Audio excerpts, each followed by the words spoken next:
عمران بھائی ته په دوبۍ کې 10 کاله سزا واوروله شوه. یا داسې څه غلطي کړې وه که نه چې د هغه د وجې نه چې دی نو دې ته 10 کاله سزا واوروله شوه. چې څومره مسافر زما ویډیو ګورئ، که دا د قطر مسافر وي، که دا د سعودي عرب مسافر وي، که دا د دوبۍ مسافر وي، که دا د هر ملک مسافر وي، نو زما دا ویډیو پیغام ضرور وګورئ او ټول مسافر ضرور شیر کړئ. ملګرو عمران بھائی چې دی نو هغه تو دوبۍ ته په دوبۍ چې کله دوبۍ ته دا تو نو د پاکستان نه چې دا کله تو د پاکستان په ایرپورټ کې ولا یو کس چې دی نو آیفون ورکو، ویل دا به زما ته ملګري له ورکې او ملګری ورته هم یاد کو. چې کله دا د دوبۍ ایرپورټ ته ورسېد که نه او دوبۍ په ایرپورټ کې دا چیک کو چې دې دغه موبایل راواغست آیفون موبایل، نو په هغه آیفون موبایل په ډبي کې آیفون نه و، په هغه کې چې یو نو پاوډر و، په هغه کې پاوډر نو دوبۍ حکومت ولګېد که نه او دې ته چې دی نو 10 کاله سزا واوروله. زما چې څومره پښتانه ورونه دي که دلته موږ ویډیو جوړو نو لاول زمونږ د ویډیو نه خلک غلط مطلب اخلي. موږ دلته ویډیو جوړو نو خلک وایي دا دروغ وایي، د ځان نه لګیا دي. که دلته موږ پیغام ورکو که نه دلته د پاکستاني دپاره د یو پښتون دپاره نو زمونږ دا ویډیو خلک ریجیکټ کوي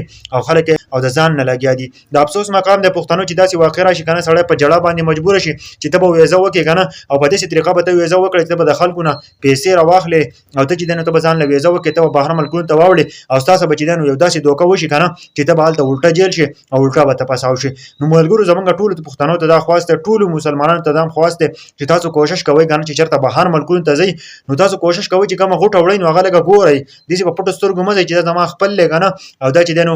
تاسو په اعتبار کوئ. په هېڅ چا به نن سبا اعتبار نه کوئ، د ځان نه علاوه به په چا باندې اعتبار نه کوئ. دا خلک سپي دی ګورئ ښه، تاسو را داسې دوکه کوئ که نه چې ستاسو ټوله زندګي به تباه او برباد شي. دوبۍ سعودي ته که هر ملک ته تاسو ځئ نو تاسو کوشش کوئ چې ضرور چې دی نو هغه ګورئ، د هغه نه پس چې دی نو تاسو هغه ملک ته هغه سامان وړئ. زمونږ پښتانه خو دا چې دي که نه چې څوک له سامان نه وړي چې سیده بیګ ته ورولي، دا سوچ نه کوي چې په دې کې ماله ایښودي څه دي. که ته به هر ملک ته لاړ شې انسان دا تپوس نه کوي چې تا د دوست سامان نه وړی، تا د دوست موبایل دی ستا دوست ته به سزا میلاویږي. بالکل چې ته تللی که نه تا سامان وړی نو تا ته به سزا میلاویږي، تا ته به بیا چې څومره کاله سزا درکوي نو هغه بیا هغه کار وي. ملګرو نو زما چې څومره پښتانه ورونه یې څومره خلک زما ویډیو ګورئ نو دا ضرور ټولو مسافرو ته ورسوئ، زما مسافرو ورونو ته، ځکه چې ته به راشې په قرض باندې ویزه وکړې او هغه نه پس چې دی نو ستا سره لاړ شي او په دوبۍ په ایرپورټ کې یا د سعودي په ایرپورټ کې یا